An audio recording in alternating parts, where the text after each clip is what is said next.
Praise the lord.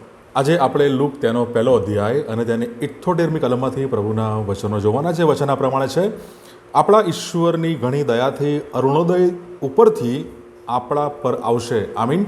આ પ્રભુનું વચન છે, લુક 1 અને તેની 78મી કલમ. આજનો આપણો જે વિષય છે એ વિષય છે અરુણોદય. આજનો દિવસ એ ડિસેમ્બર માસનો પ્રથમ દિવસ અને થોડા સપ્તાહ બાદ, થોડા દિવસ બાદ આપણે ક્રિસમસ, નાતાલનું પર્વ આપણે ઉજવનાર છે. પણ એની પહેલાં પ્રભુના વચનોમાંથી આપણે અજાયબ એવી બાબતો આપણે શીખવાના છે. અને આજનું વચન લુક 1 અને 78, તેમાં આપણે જે શબ્દ જે આપણું ધ્યાન ખેંચે છે અને એ તો છે અરુણોદય.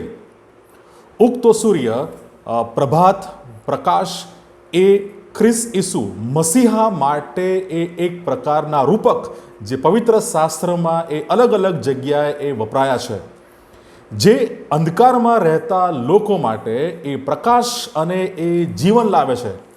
અને જ્યારે આપણે યશાયા પ્રબોધકનું પુસ્તક તપાસીએ છીએ ત્યારે યશાયા 9 અને તેની બીજી કલમ, અંધકારમાં ચાલનારા લોકોએ મહાન પ્રકાશ જોયો છે, મરણ છાયાના દેશમાં વસનારા પર અજવાળું પ્રકાશ્યું છે.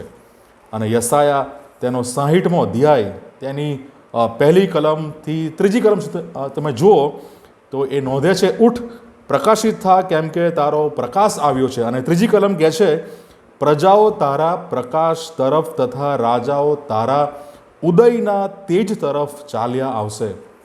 અજાયબ જેવી બાબતો એ પ્રકાશ વિશે, એ પ્રભાત વિશે એ બાઇબલ નોંધે છે.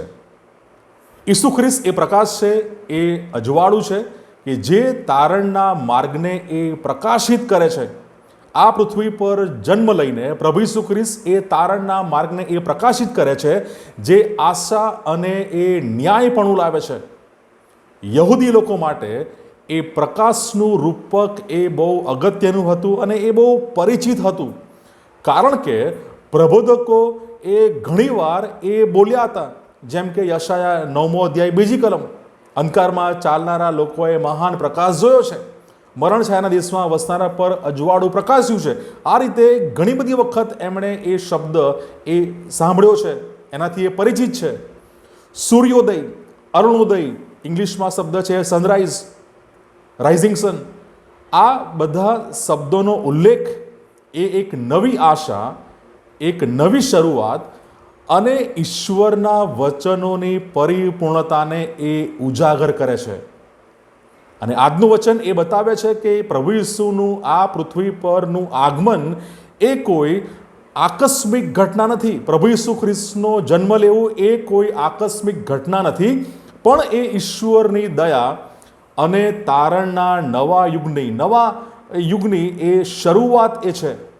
ઈશ્વરની દયા અને તારણની જાણે કે એ શરૂઆત છે.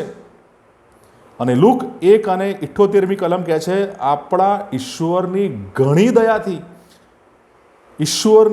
દયાથી, કે જે દયા ઈશ્વર હરરોજ એ આપણા પર રાખે છે, તાજી રાખે છે.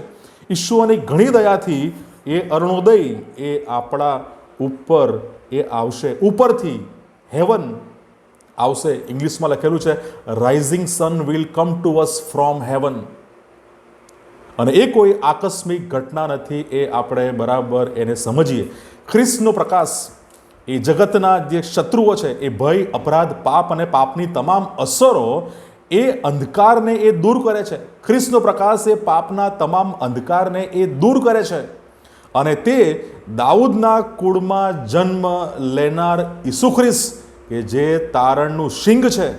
બાઇબલમાં સિંહ એ જ્યારે પણ આપણે શબ્દ વાંચીએ છીએ, સાંભળીએ છીએ, એ સામર્થ્યનું એ પ્રતીક છે. એ તારણનું સિંહ એ પ્રભુ ઈસુ ખ્રિસ્ત છે.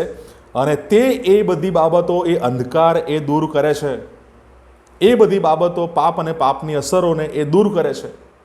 અને આજનું વચન આપણને પ્રકાશના લોકો તરીકે, પ્રકાશના સંતાનો તરીકે જીવન જીવવાને માટે એ પડકાર પણ આપે છે. કારણ કે પ્રભુ ઈસુ ખ્રિસ્તના અરુણોદયથી તેમણે આપણને પણ તેમનામાં પ્રકાશિત કર્યા છે.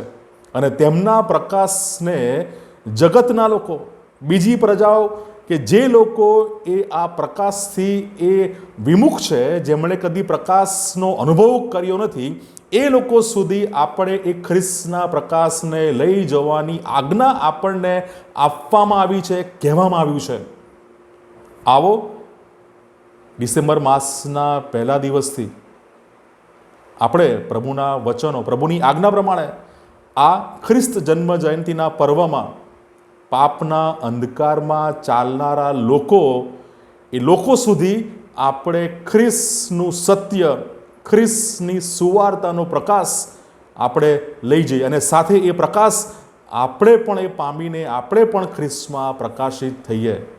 પ્રભુ આ વચનો શીખવા સમજવા આપણા દરેકની સહાય અને મદદ કરે. God bless you.